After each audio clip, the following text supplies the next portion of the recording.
I'm pleased that the border czar has finally announced after 91 days of serving in that post that she's going to visit the border. And since this will be her first trip to the border, I thought it'd be good to touch on some border 101. Simple things that everybody else understands. Cartels bad, protecting communities good. Illegal bad, legal is good. Increased crime in our communities, human smuggling that leads to modern slavery, young women being sexually assaulted along the journey, fentanyl pouring into our communities, that's bad. Funding border security is good.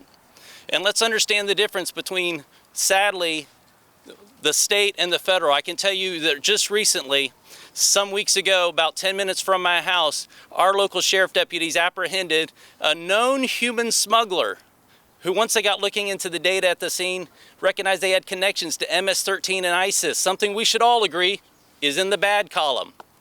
This individual was handed over to federal authorities and eventually released into the public at large in my district. This is unfortunate.